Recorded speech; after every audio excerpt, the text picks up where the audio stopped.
son and the altar.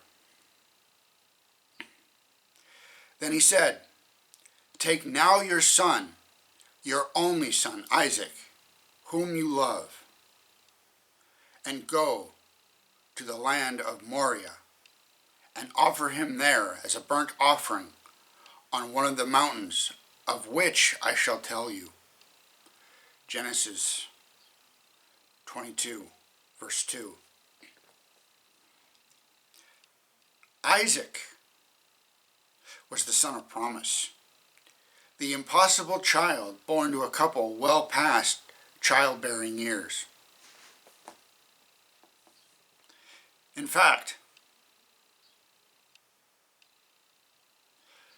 Abraham was so old when Isaac was born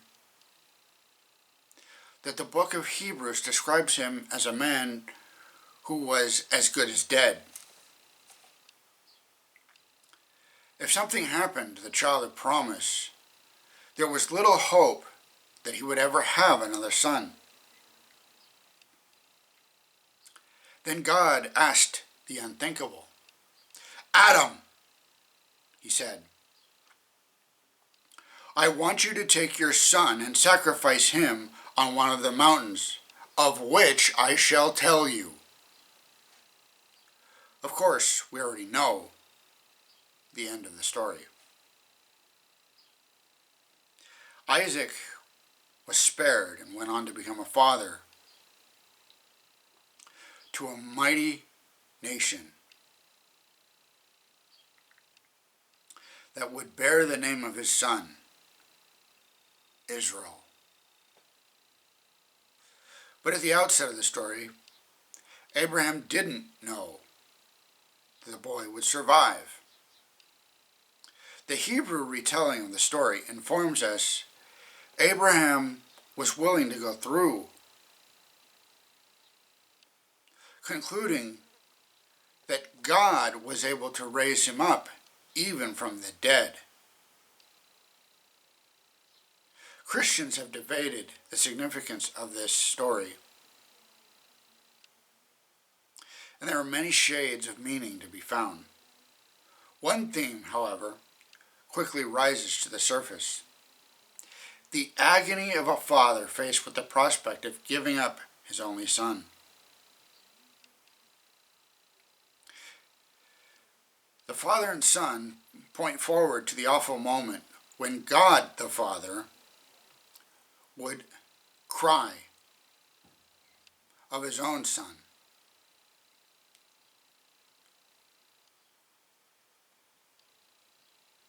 "My God, my God." The details of the story leave little doubt that God is showing the unspeakable agony that was endured at the cross. An only son makes a journey to a mountain in Moriah.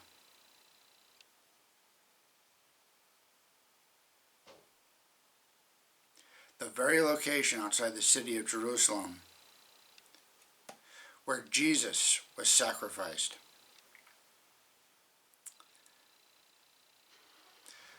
Like Jesus carrying his own cross to Golgotha,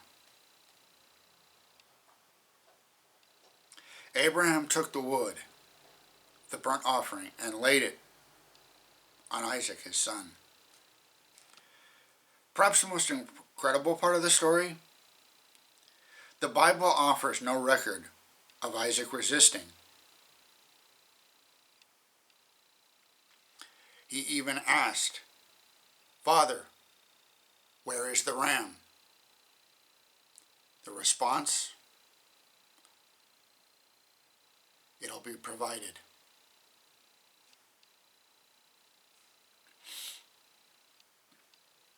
Father and son were willing to go through with the cross if it meant our salvation.